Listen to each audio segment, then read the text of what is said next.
There's just something about driving a manual car that you can't replicate with an automatic.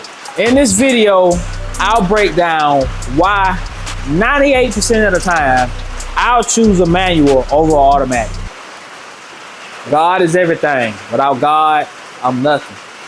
So you may ask, what is my attraction to manual cars? Here's the backstory on this. It took me a while to actually get a first car. I went from possibly getting a car to thinking I had a car to every car that I tried to make my first car, it ended up like costing too much money for me to actually make this work. So after finally like giving up, I guess you could say, a manual car almost fell in my lap. Like it couldn't have worked out any better. And it's raining pretty hard out here. I would have showed y'all the car, but I'm gonna drop an image up here. It's my 97 Honda Accord. That is my first car that I still own. I got it in 2013.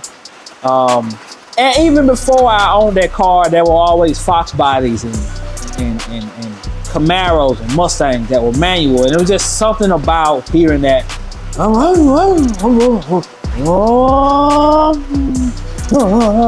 was always something about the manual cars that I was attracted to. Now, truth be told, the actual learning experience with this manual car wasn't the easiest process I've ever dealt with. I'll be honest about that. Was not my easiest learning curve. But I don't regret nothing. I can do something that a lot of the population can't do. So I can drive a manual. I'm proud of it. So right now at this moment, I currently own 2 manual cars. One is my 2013 Dodge Challenger. The other is the car I just mentioned, my 97 Honda Accord. They're both manual, one 5-speed, one 6-speed. Like I said, the learning curve, I guess you can say, it was strenuous, but it kind of like it came to me a little bit, if I can. Like it feel like it just came to me, and it feel like in no time I was on the road driving. I was on the road driving it in no time. Now, if you can't drive a manual, I actually can't get mad at you. The manuals are some of the hardest things to find nowadays. I just got to be honest, man. They don't hardly make them anymore. You see a manual car, especially if it's a newer car nowadays, then you're like, oh man, that's pretty cool, man. That's pretty awesome.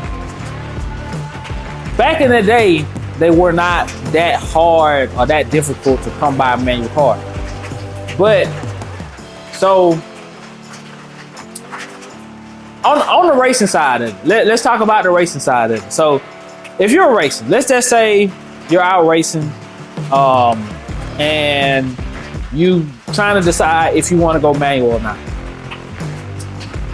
The way the automatics have evolved, if I'm being honest, the way they have evolved, 10-speed, etc., they probably gonna do you wrong. I ain't gonna lie to you. They probably gonna do you rad. They probably gonna do you something bad.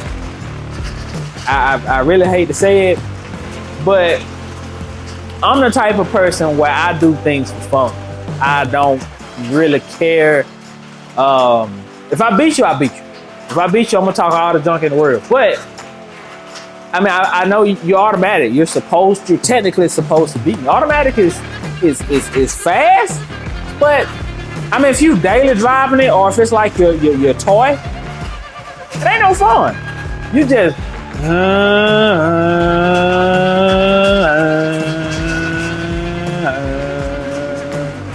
and if you got a 10-speed, you're doing that 9 times. 9 times. You just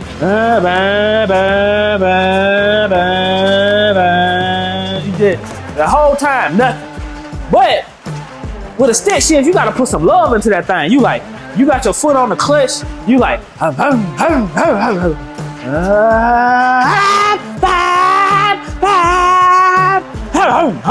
shoot, I missed it. Slam it in the fourth, you keep going. It's more fun, man. More fun. Now, this very well could be something that I'm wrong about, or an opinionated piece of this. I would say manual transmissions are less maintenance. I would probably say I've seen less manual transmissions fail than automatic ones for like daily driving stuff. For like daily driving stuff is what I mean. For like your daily driving stuff, I would honestly say I've probably seen more automatic cars fail, transmission fail than manual cars. If a manual car fails, I kind of feel like a lot of times it's you. You did it. You didn't check the fluid, you didn't change the fluid, or you just broke it. You just broke it. I don't know what else to say. I don't know what else to tell you. You did something. Automatic, you just be driving, you just go out on you. Oh, I don't feel like shifting no more. Prime example, the 4L60s in them Chevrolet trucks, the older 4L60s, and I think they had a couple issues with the 6L90s. Man, oh man. Everybody know about the issues with them. Now, I'll never in a million years make a video and tell you, oh, manual transmissions are so good. They're the best thing since sliced bread. There are some downsides to the manual transmissions also. Let me start to point them out.